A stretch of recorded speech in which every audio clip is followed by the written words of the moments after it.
I have lived a long life, not one marked by fame or fortune, but one filled with moments that mattered, at least to me.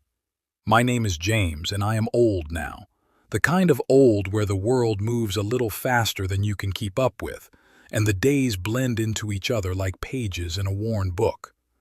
Sometimes I sit in my quiet home in London and wonder if I have left any mark at all, if anyone will remember me when I am gone. It is a thought that both haunts and comforts me. When I was young, I dreamed. I dreamed of love, of success, of making a difference. Life, however, had its own plans. I worked hard, married a wonderful woman, and raised children. I watched the city change through the decades, but I remained much the same, a man trying to do right by those he loved. Yet, as the years passed and my hair turned gray, I felt a creeping fear, a fear that my story, my existence would fade into nothingness, that after I was gone there would be silence. That is why I began to write. At first it was just a few letters, notes to my family, simple things, memories, advice, hopes. But then it grew into something more, a mission perhaps to capture the essence of my life before it slipped away. You see, to be remembered is not about monuments or grand gestures. It is about stories, stories that live beyond the person who told them, stories that breathe in the hearts of those who listen. I recall the laughter of my children in the garden, the warmth of my wife's hand in mine on cold evenings, the quiet moments of reflection by the fire. These are the threads of a life woven with love and sorrow, triumph and failure. But it is not only the good memories that matter. The mistakes I made, the opportunities I missed, they shape me just as much. I want those who come after to know that life is complex and beautiful because of its imperfections. Sometimes I walk through the old park where I used to meet friends. The benches are empty now and the paths are worn by strangers. I sit there and think about the passage of time, about how the world forgets even the loudest voices. But I have learned something important. The past is not lost. It lives on in us, in the kindness we show, the lessons we pass on, the love we leave behind. That is why I write. To reach beyond the limits of my days, to touch the future with a whisper of my truth.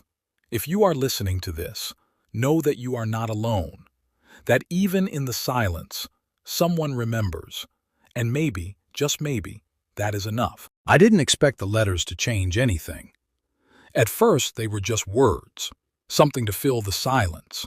But the more I wrote, the more alive I felt.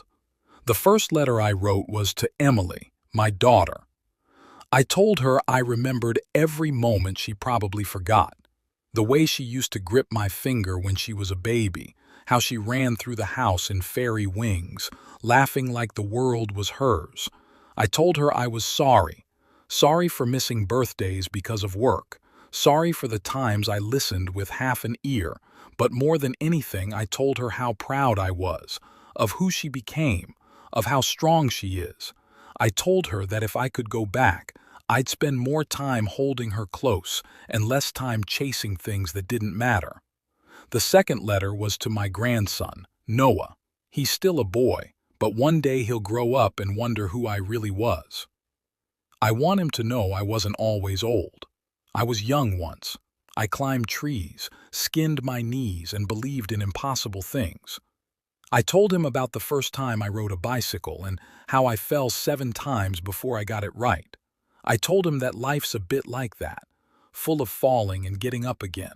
I told him that being kind matters more than being clever, and that if he ever feels lost, he can always come back to the people who love him. Then came the hardest letter, the one to Margaret, my wife, my heart. She's been gone for 10 years, and yet she never really left. Her photo still stands by the window. Her laugh still echoes in the quiet. I wrote to her as if she were still sitting beside me. I told her I missed her, the way she hummed while washing dishes, the way she smiled at me when I got something wrong but tried anyway.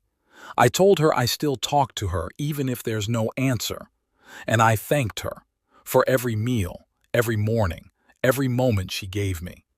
I told her I hope, wherever she is, she remembers me too. When I sealed that letter, my hands shook, but something inside me felt lighter. As the weeks passed, the letters grew into something more, not just memories, but a kind of quiet legacy, my small way of leaving footprints behind. I wrote to people I hadn't spoken to in decades, an old friend from the army, a neighbor who used to bring us apples in autumn, even my younger self, the scared, stubborn boy who never thought he'd live to be old. And slowly something changed. One morning, Thomas, the student from next door, came again, but this time he brought something different, a small printed booklet. "I typed some of your letters," he said, handing it to me. "I thought maybe others should read them too." Inside were my words, my stories, in black and white. Seeing them on a page made them feel more real, as if I'd already passed them on. A few weeks later, he told me he shared them with a local community group online. And people responded. Some cried, some laughed. One woman wrote that she read my letter to her own father, and for the first time in years, they talked. I never expected that. I never thought my quiet thoughts could touch anyone, but they did, and in that, I found peace.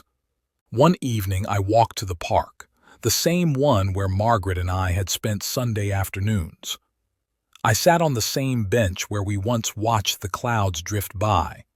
I pulled her letter from my pocket and read it one last time. The paper was soft now, worn at the edges, but the words still held. "I hope you remember me."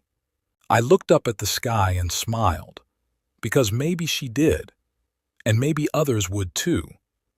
Not for greatness, not for fame, but for the simple truth that I lived, I loved, and I left a piece of myself behind. In the end, that was enough.